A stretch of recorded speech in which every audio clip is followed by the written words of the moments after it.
Some things never change. That was a fun show.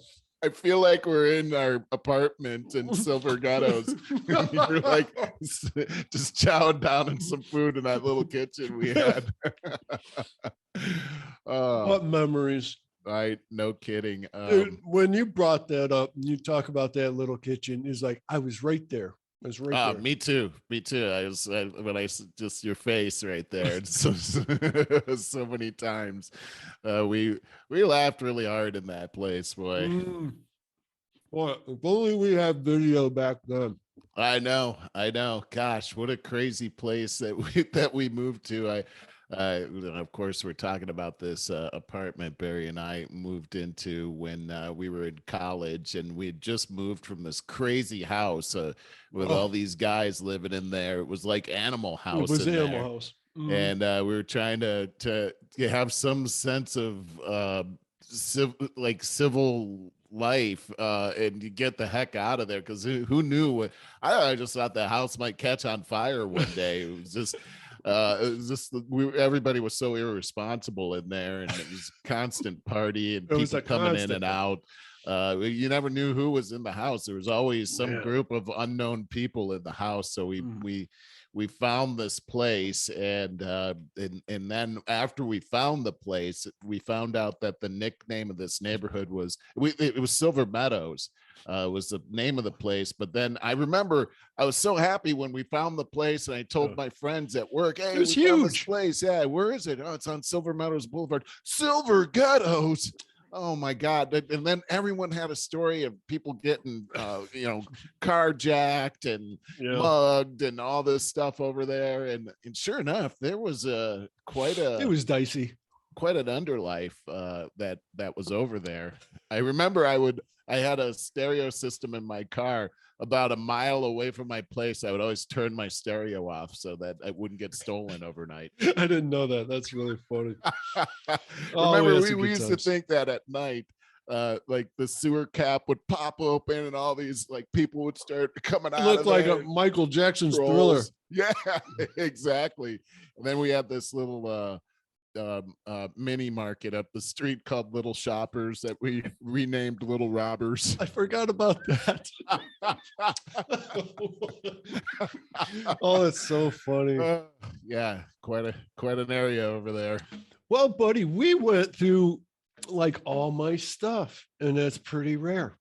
And that was a fun broadcast, as I was hoping it would be. Oh, yeah. Here is something. I forget why I even pulled it up, but let me read it. Oh, I got a couple things, actually. Boys 13, 16, and a girl 14 arrested for carjacking Democratic Rep Mary Gay Scanlon at gunpoint, and they're released back to their parents. Oh, they were released. I didn't hear that part. This went with the other stuff that I mentioned in the previous show. What I'm saying is all of these Democratic reps are getting are feeling the effects of their policies, and so shifts are being made. So I just got some quotes here. Here's a quote. Is the president taking crime in big cities more seriously now that a Democratic member of Congress has been carjacked at gunpoint? Asks Fox News' Peter Ducey, who's always being quoted now because he's no kidding. Holding, Jen Psaki's got the worst job in the world trying to cover. She really does. I would hate to have her job. No kidding. She, of course, says, let me be the first to say that we're relieved that she's not injured. And the president called her and spoke with her this morning as well. Okay, then that's Lori Lightfoot is asking for the ATF reinforcements because she defunded the police. So now she wants the feds to bail her, our tax money to bail her out. I mean, this is just ridiculous. Yeah, it is crazy to see. I have this whole thing that happened to this congresswoman. What a terrifying ordeal that Representative Scanlon had, getting carjacked. And but I do see here where she is really giving credit to the police that caught these people pretty quickly, actually. And it just speaks to the fact that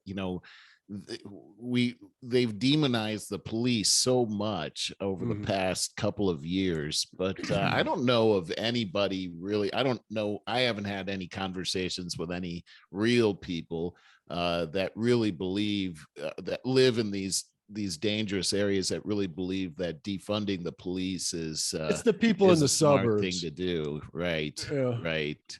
But thank God for these people that go out there and put their lives on the line to help us out here. I've got a story here. This one. Hopefully, I can pull this up.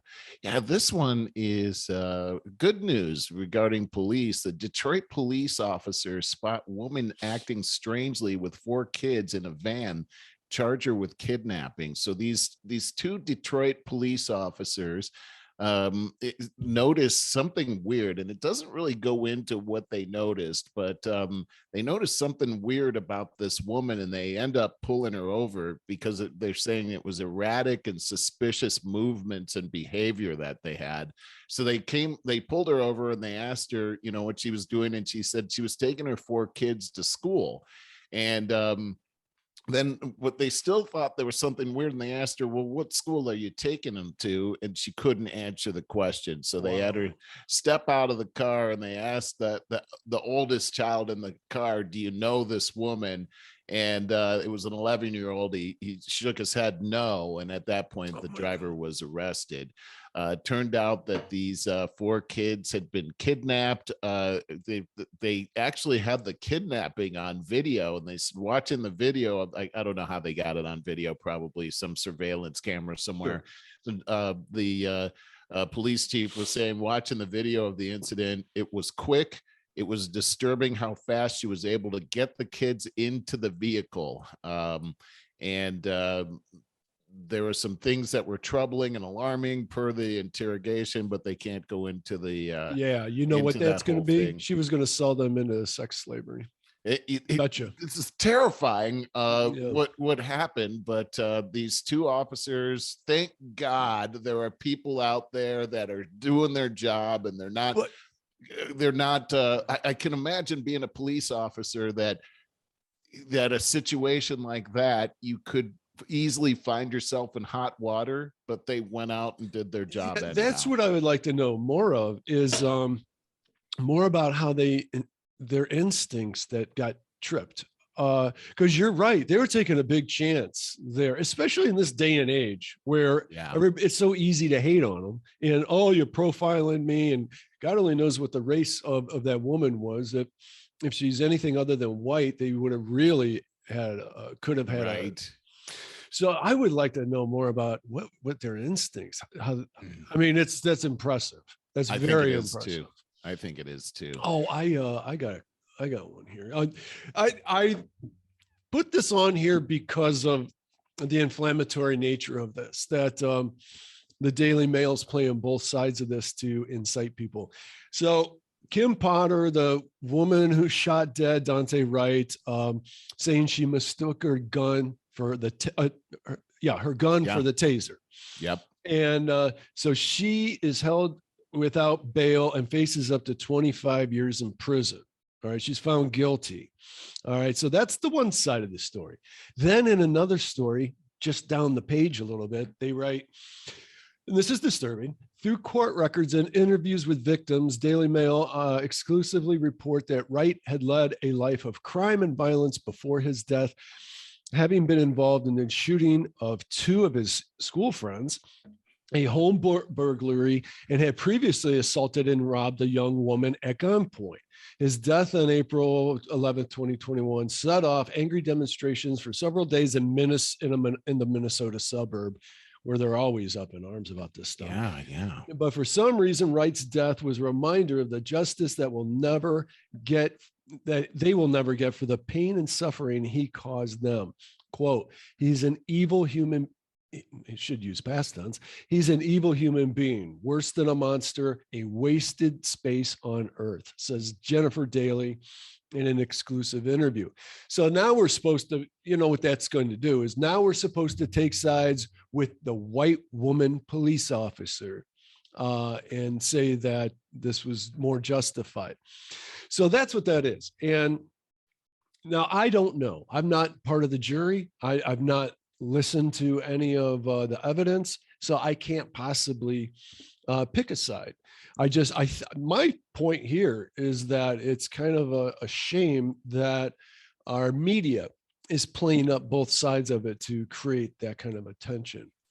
Yeah, Barry, I'm with you. I don't know all the facts on this case, but I do agree with you on this, that it does seem like the media is what's causing our society to become much less safe. And to their point about the police officers that acted boldly in the last situation and freed these 4 kids, it's situations like this that happened with Kim Potter that would cause people to say, the heck am I going to become a police officer? Because if I make a mistake, I'm going to prison for the rest of my life.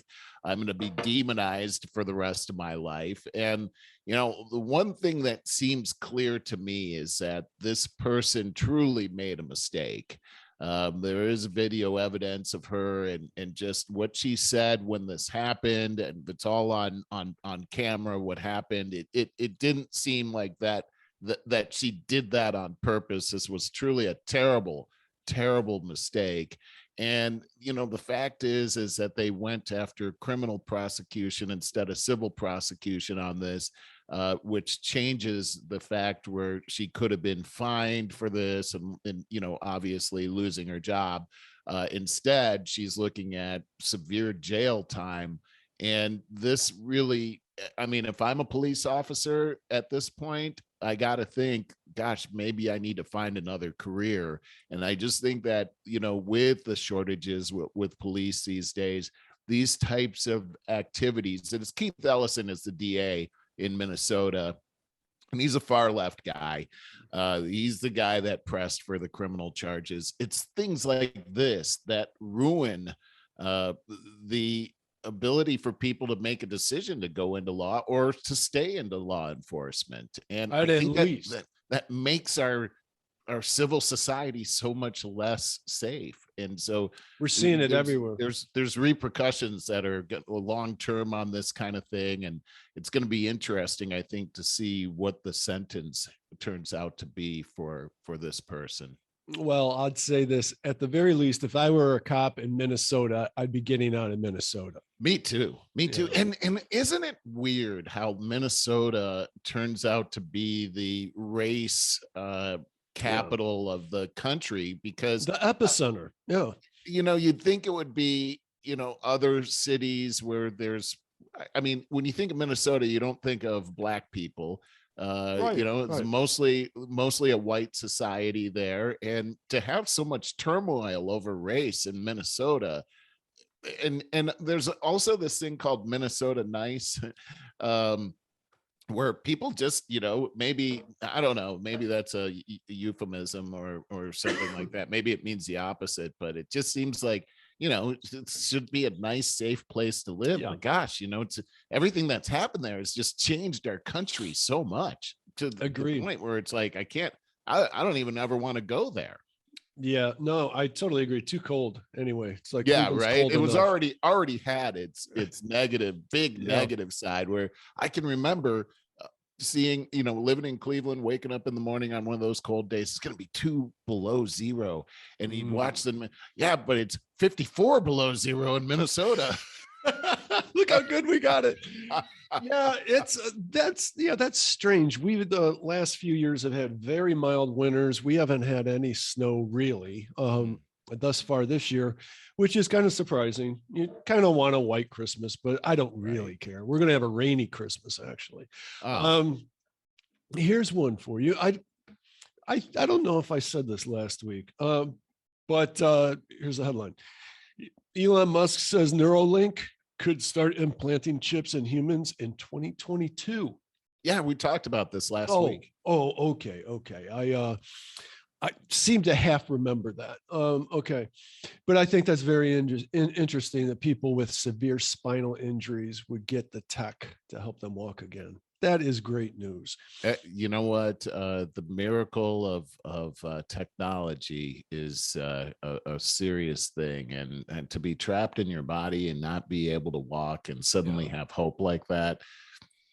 And then we did also say that, and then upcoming is the next great thing would be to help people with Alzheimer's.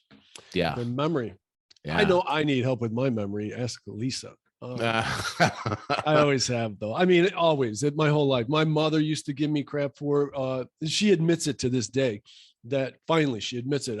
And she goes, my memory's always been terrible too. And I'm like, Mom, but you just dogged me all my life. You're like, you just don't pay attention. I heard that all the time. She goes, well, that's my job. And now I got Lisa to take over that job. So yeah. Hey, I've got one here. And you know, as much as I criticize Joe Biden, and he's not my favorite president by a long shot, but here's something that just came out that I was pretty jazzed about, is that Biden signs bill blocking Chinese goods made by forced labor. And that just happened here. Let's see. So Biden signed a bill into law Thursday. So this just happened to block imports from China's Xinjiang region unless businesses can prove that items were made without forced labor. And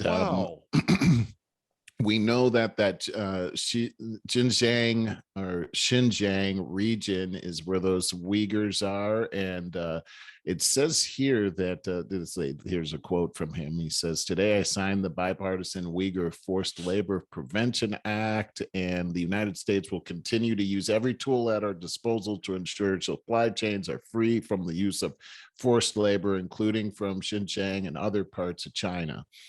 At the same time, he also signed a bill. Let's see, this is further down here. There wasn't a whole lot of fanfare for this bill that he signed. In fact, there were concerns that he wasn't going to sign this because of some of the business dealings that he has with China, but he did sign it, which is good for him. Yeah. He also signed another bill where there was a big ceremony for this, with guests participating remotely for the for accelerating access to critical therapies for ALS. So it's called the Als Act. The law, this is Lou Gehrig syndrome, and for some people know it better as Lou Gehrig syndrome. The law will funnel $100 million annually between 22 and 2026 into research into Lou Gehrig's disease, an incurable neurodegenerative disorder, also known as, I'm just going to say ALS because this I can't pronounce the actual name, but everybody knows it's ALS. I had two cousins that passed away from ALS, and I got to tell you, it's probably the worst thing I've ever seen happen to anybody. It takes away your ability to talk about being trapped in your own body. It takes away your ability to move your muscles until and it starts slowly. So I remember with Keith, he said that when he first noticed he had a problem, he went to reach up and grab something in the cupboard, and he couldn't do it. And eventually other parts of his body shut down. He ended up having to go onto a respirator, and when he passed away, he was 100% paralyzed. And just to see that happen to somebody in really, he was our age when it happened, in their prime, to see that happen is just it's awful. So thing. Does it, like, finally it shuts down your organs in the end? It's like, for instance, he had to go on the respirator because the muscles to support his breathing he couldn't do that anymore. So the machine had to breathe for him. He had a choice too, to go on the machine or not. Right. And he bravely chose to live on. I'm glad he did, because he made such an impact on everybody around him. and just the life that he lived, even though he was in that situation, it was so inspiring to everybody else. But I mean, he would have been just as brave to say, you know, I'm taking the ticket out and deal with that. But yeah, it's awful, man. It's an awful thing, and like I said, there's no cure for it. Oh, here's another thing that's interesting is like a lot of NFL football players have been suffering from this disease. That the NFL has made a correlation between ALS and concussions.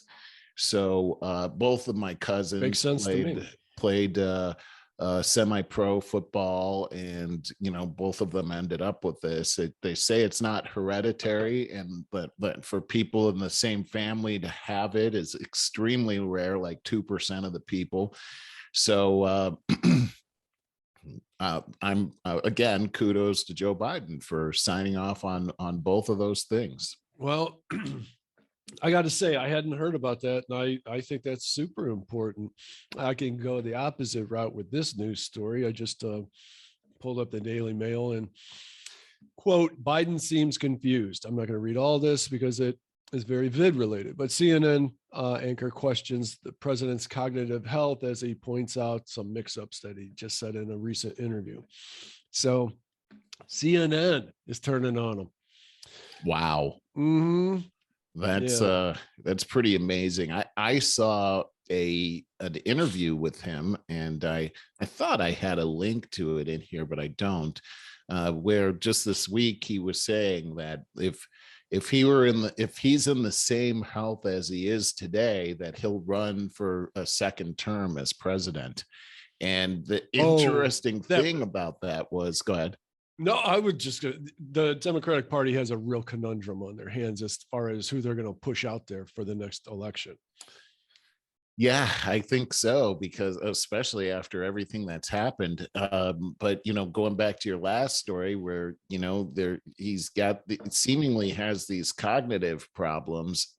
It was real interesting to see him being interviewed and saying this, because every couple words he said, he would say, "If I'm in the same health as I am today, I would run." And it was just like, what? And then you look like a South Park cartoon. It was doing crazy. I'm like, that doesn't sound like you're in the same health as you are today. And then the interviewer asked him, well, if you were to run against if Donald Trump were to run again, which I hope he doesn't, he goes, would you he goes, you're tempting me. You're really tempting me. And I need my nap now. Like, oh my gosh. And I'm thinking he's gonna be 82 or something like that, like in the next term. And gosh, Trump is not far behind him. So these really old guys, like, you know, I just imagine those guys in a foot race or something, you know, that'd be funny. Doing the 100-yard dash in about 12 minutes. Funny. Did you hear about Kamala Harris pulling the race card again? No. So this is just the other day, she was asked why her ratings are so low. And she's, well, I'm sure if I was a white male, I would get a lot better score on that. Oh my god. And you know, this goes back to, that would have been a good quote to pull in for our last conversation, the last show, because people are getting sick of this woke stuff. It's finally becoming apparent, you know. Well, it's funny that she says, if I were a white male, I'm sure it would have. Well, look at Joe Biden. His numbers are below 40 right now, so it does not help in him. It just, you know, this whole thing about non-accountability for anything and just blame and victimization and everything. She seems to be the queen of this whole thing, and it makes me sick when I hear this. Here's the irony. With no credentials or a good backstory in the first place, other than the one she tried to make up, she was nominated for this position by whoever to be vice president because she's a woman and she's black. Yeah. In other words, she has those privileges. Yeah. And so now she's trying to claim victimhood. That's what's wrong with the woke stuff. Yeah, I agree. Making sense. It's, I got my cake or cookies and eat it too. you know? Yeah. I totally agree. Yeah. I sometimes wonder, how do these people live with themselves? It's just kind of crazy.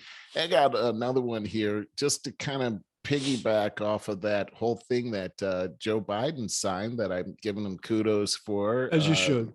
The Uyghur thing, but here it is. Intel apologizes to China over supplier advice. So here, the U.S. chip maker apologized following a backlash over its letter urging suppliers not to source products or labor from China's Xinjiang region. And in the letter, they're saying that that they'd been required to ensure its supply chain did not use labor or source goods from Xinjiang following restrictions imposed by multiple governments.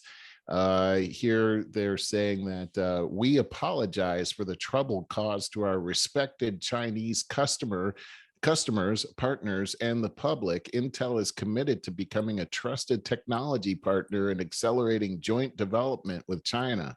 So Joe Biden signs this into law. Intel does what they have to, required by law. They're telling their supply chain, hey, you can't do business and get products from forced labor. China says, hey, this is wrong. You're coming after us. We're going to boycott you. Intel capitulates and says, no, we respect you. And it's just, they're making us do this, when this whole thing with the Uyghurs, they can't hide this anymore. This is actually happening. There's a genocide that's happening here. And we're seeing that other companies, it's not just Intel, there's other companies like Apple, like Nike, like so many other companies that are involved in the supply chain with forced labor.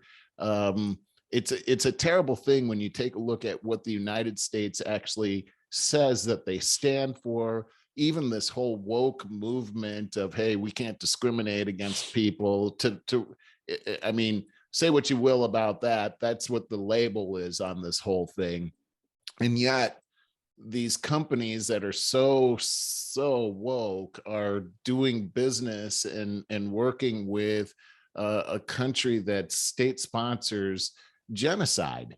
And it's sick to see. And what we're really seeing is that Intel and all these other companies are making a ton of money off of doing business with China. And that's what the bottom line is. And that's the biggest problem. I mean, for sure. And how did we not see this coming years ago? And, I guess that's the great thing about the internet with independent media like this, and the continued decline in mainstream media ratings, is that people are getting their news from more independent places and are getting woken up to this stuff. You can't, I remember saying to Lisa about, it had to be 8 to 10 years ago, we were in Florida, and I was going through my Facebook feed, and I saw this story and pictures of all of these dogs smashed into these little cages. I mean, like 5 on top of each other and stuff. And they're going to be eaten at a fair. And I was so Lisa and I go out somewhere, we're at lunch or something. She's like, man, you haven't looked right all day. What's up? And I told her about that, and that it was bothering me so much all day. But I said, but here's the one good thing about social media, is now everybody in the world can get exposed to that. Yeah. And that kind of just like the stuff with the Uyghurs, all of that. And I wish we could have had that kind of exposure sooner. It can't get to us soon enough. It's unfortunate that there's so much disinformation out there at the same time. I totally agree with you. And that is a good thing. I've seen those kinds of pictures before. I remember seeing where some protesters, and I can't remember which country it is, it would be unfair for me to guess, but it was a truckload of cages like that, with these dogs that were packed into it. And these protesters pretty much ran this truck off the road and freed all of these dogs. and it was pretty amazing. But to think of what their fate was, and just you think about these dogs, it's sickening. It is. Sickening. It's a really terrible thing, man, and it's hard to even imagine, but it's happening. I know. But I've got this story here, another follow-up story, and this is again the Biden administration. Another thing that I got to say, I'm so glad is look at you, Mr. Joe Biden fan over here. No, I wouldn't go that far. But the administration has pulled out of negotiations with lawyers representing families separated at the border that would have paid them with financial compensation. Remember the $450,000 for these families that were separated? Well, of course, this article from NBC News is saying what a terrible thing this is, that they're doing this, and there's no explanation for not settling these cases other than the Biden administration is unwilling to use literally any political capital to help the young children deliberately abused by our government. All right, so I gotta say this, that I don't want kids to be separated from their parents. I think that's a terrible thing. However, I do see that we have these border laws for a reason. And there are things that they're trying to blame Trump on this as well. Sure. I don't think this is a total Trump thing. I know Obama was involved in this as well. I think there's some disinformation on this whole thing. I don't think that there's a good answer for what's happening at the border. So I can tell you. Can't pretend I know what the answer is here. This all got started because a lot of cartel type people would use kids so that they could come in like, this is my kid. So that's exactly right. Now I have access, now I can get through. So they have to verify that. And these kids are sold into sex slavery and all kinds. The second time I said that today. Yeah, it's happening. So there is no good solution to that. It's an ugly situation all the way around. And we know that the whole word of we're going to pay $450,000 only encourages these bad actors to do this kind of thing, and even tempts people that have goodness in their heart to do this type of thing as well. Let's face it, there are countries that are out there that are that terrible things are happening, but what we are seeing at the border is it's not just our border country that people are coming across. There's something like 136 different nations from around the world that we've seen people that are coming across that border. That includes people that would want to do harm to American citizens, people that are not good. And it degenerates our civil society here. And so I'm glad that they've made this decision to pull out of it. I think they got a lot of bad press on this whole thing. I go back to the Peter Doocy, where he was asking Joe Biden about this, and Joe Biden said that was a ridiculous rumor. And now here it is that they actually were working with the American Civil Liberties Union and the DOJ to pay these people that amount of money. So again, more lies and disinformation, but it looks like in the end, they're pulling away from that whole thing, Barry. Really glad, but here's the shame of it is because we still live in a world that seems to be run by Twitter for a large part, which is something like 180 character maximum, so short bites. And even thankfully, as I say, thankfully it's declining, but mainstream media. So you can only say kids are in cages or they're not. And, that's basically now pick your side. And instead, you just need to be able to say, look, this is a problem that we didn't cause because people are kidnapping kids and bringing them in here illegally, exploiting our principles, our laws. And so this is the best solution we have to this horrible problem that they have caused. But you can't say that. I mean, it's only a few sentences. And you're so right, Barry. You're making such a great point here. And the fact is that there are political forces that are using these kids as pawns to score political points. When and it's not just the politicians, the media is behind it. These companies are behind it as well. We talked about Nike and Coca-Cola and Intel, and they're behind this, trying to hide this information so that they can. It's really all about greed. And a lust for power. And, I believe in capitalism. I believe in the sanctity of our Declaration of Independence and also our Constitution. But it's got to have a measure of compassion involved. I believe in compassionate capitalism. Making money like the DuPont story that we talked about.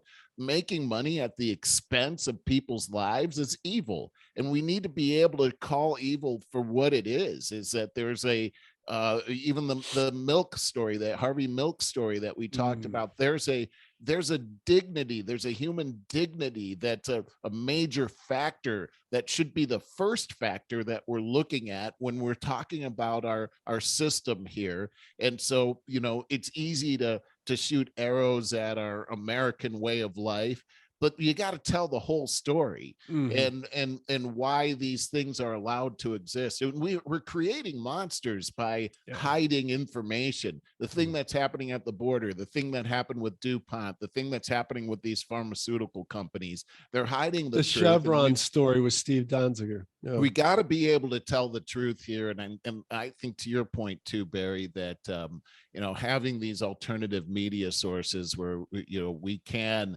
still say what's going on, and there's still a place where you can go and get the truth. Thank God that's out there. Hopefully that never goes away. It's under attack big time, but we still have it now, and thank God we do. And what the solution to everything we've talked about is? It's awareness. And even the awareness that the freedom of speech is under attack. You shared that article with me yesterday about Rex Lee going before Congress to enlighten these really old people who don't know what's going on with social media. The awareness has grown. That Social Dilemma movie was probably the number one influence to date. And I agree. It's very important. So the more aware we get, the more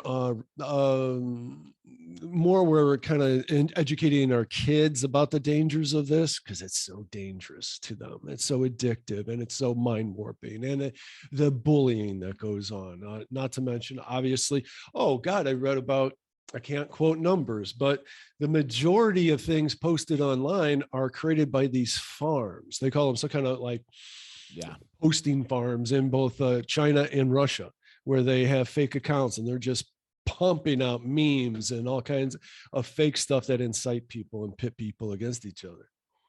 Yeah, it's amazing the incredible force that they have behind this, with literally millions of people that are sitting there, and that's what they're paid to do, is just put this type of misinformation out there, and also make comments to steal the credibility of the truth that's out there as well. And it's a very, very effective. I thought it was interesting, and I try to pull up the article, but I can't because I have to pay for it. But this article that is talking about Rex Lee, he didn't actually write the article. It's in the his article about him, yeah. But it was Sean Parker talking about this feedback loop and how it works, and how putting out disinformation in social media, you're rewarded by putting that out there with thumbs up or confetti or whatever, which entices you to do it over and over again. In other words, you become addicted to this type of thing. We get our little dopamine rush from it. Yeah. And not only that, the point was in this article that that the kids are becoming depressed by putting this type of information. There's something about knowing the truth in your heart and then having this battle with your brain against what the truth is causes depression, which causes another effect, which is that you then are forced into this situation where you feel compelled to justify yourself. And so trying to persuade everybody on social media to the point where you're bullying people. And now you're addicted to bullying people. Boy, I know people like that. So do I. You're compelled to do this, which causes a depression in the people that are being bullied. And so there's this rolling snowball at the top of this mountain that just keeps getting bigger and bigger and bigger until you have this calamity that we're seeing all around us today. It's so dangerous. And yet, I've talked to Rex several times where he talks about how he's been invited to be a subject matter expert and provide this information to Congress. And he provides all this information, and yet most of it isn't even being used by Congress. It's they themselves are hiding the facts. So it's a sick thing when you look at it all together. But thank God, again, there's people like Rex Lee that are out there that have that spend their time and invest their heart. And let's face it, sometimes that's dangerous to do these days. It is. I think the problem's just too big for most of the people in Congress. So if one person doesn't want to talk about it, then that's fine with the next person, Yeah. Not to mention, we know how in bed they are at the tech companies. Geez, they're getting kickbacks left and right. They really are. That's how they're getting these big mansions on Lake Tahoe. Well, dude, maybe we should wind this up because we just probably undid all of our positiveness from the first show. I hate that we did that, but hey, it's important information and everything. But I hope that you have a Merry Christmas, you and Lisa and your family. And this is a special time of year, and just let there just be joy in your household.